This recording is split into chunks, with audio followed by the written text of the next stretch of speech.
خب امروز میخوام آرایش کنیم. یه میکاپ آرتیست معروف آوردیم. معروف اسمش هم نمیگم. آرایش مناطق محروم وسط پارک. مواد لازم مواد لازم هرچی بود.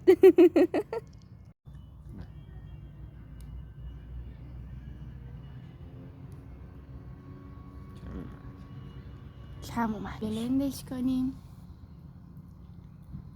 به به چه میکاپ آرتیست.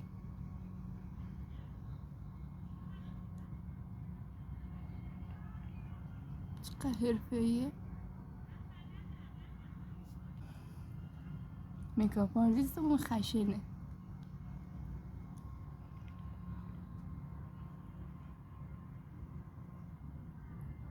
بزنم. آره کافیه.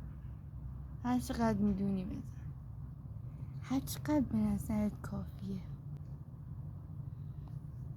بلندش میکنیم. اینجوری بلند نمیکنن. اینجوری؟ آره.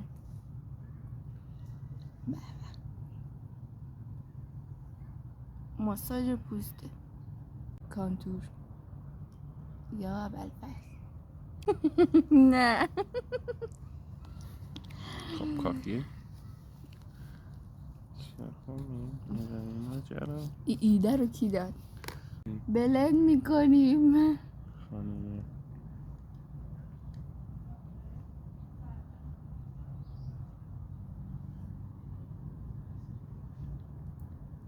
خب مرحله پنکیکه بلنده مناطق محرومه. کم میزنیم. کم.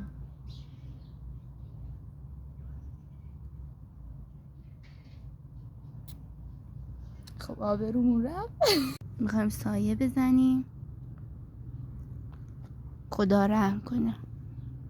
خب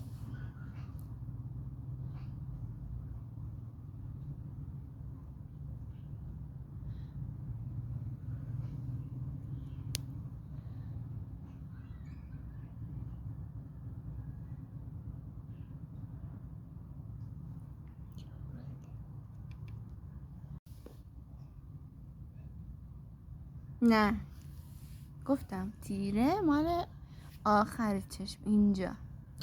فقط این قسمت. آره دیگه جلو نمیای. همونجا میزنی. نمیکشیشم. همونجا یه گوشه بزن. میکاپ آرتیستمون قهر کرده. دستمونو گذاشته تو حنا.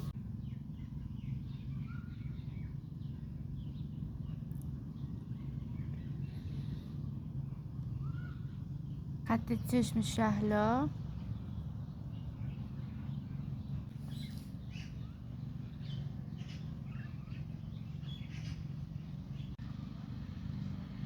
اینجوری گفتی به چسبونه.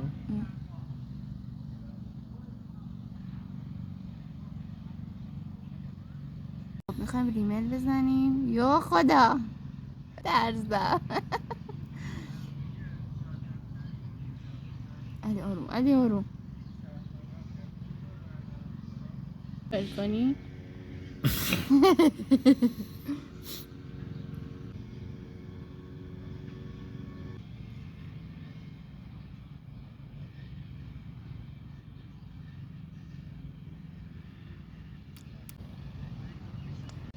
این هم آرایش نهاییمون.